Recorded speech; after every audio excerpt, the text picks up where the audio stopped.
Hi boys and girls, thank you for joining me for the Christmas lesson.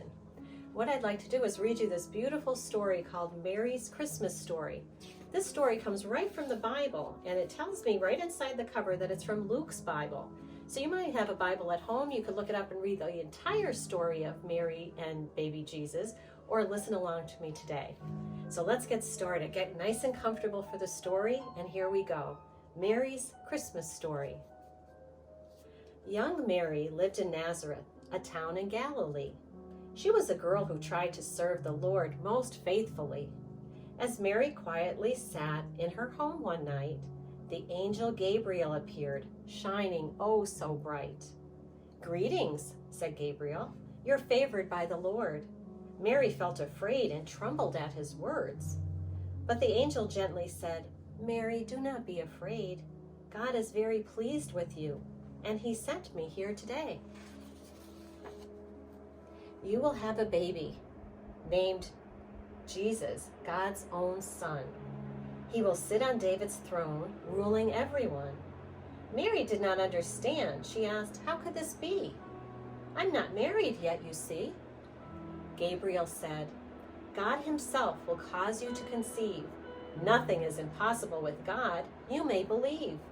Your relative Elizabeth, who is old and worn, is finally a mother. Her child will soon be born."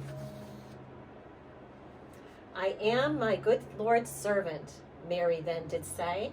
"May your words all happen as you have said them today." Then Mary went on a journey far from Nazareth. When she saw her cousin's home, she cried, "Elizabeth!" As Mary spoke, Elizabeth felt her baby boy leaping high within her womb, jumping with joy.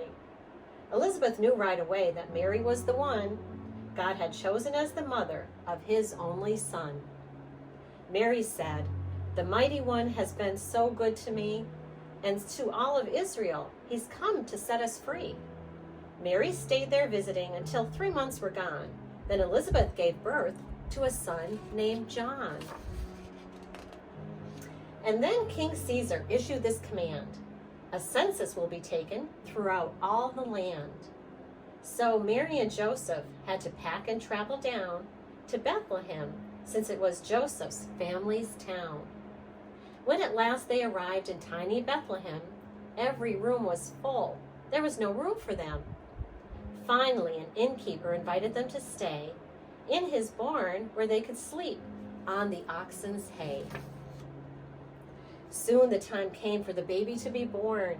Mary swaddled him in clothes so he was snug and warm. There was no crib or cradle for baby Jesus' head, so Mary gently laid him on the manger's hay instead.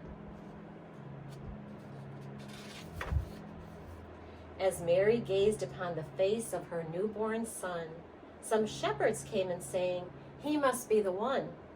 Then they told their story. "We were watching sheep.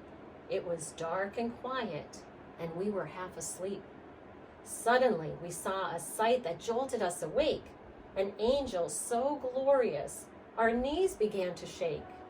We fell down upon the ground, trembling in fear, but the angel said, 'Don't be afraid, I bring you news of good cheer. In the town of Bethlehem, God's son was born today. You'll find him wrapped in clothes in a manger's hay.' Next we saw a host of angels lighting up the sky, lifting up their voices to the Lord Most High. They said, 'Glory to the Lord, peace on earth to men.' Then the angels vanished, and it was dark again. At first we all just stood there. Then we began to shout, 'Let us go see the child the Lord has told us about.' So we ran here and found, just as the angel said, here's the baby wrapped in clothes in his manger's bed." Then the shepherds went around telling everyone, "God has sent a Savior, Jesus, his own son." The people were amazed and crowded Bethlehem. Could this baby be King God they had promised him? Mary treasured all this deep within her heart, thanking God for using her for such a lovely part. Thank you for joining me, boys and girls. I wish you a very Merry Christmas. God bless. Stay safe.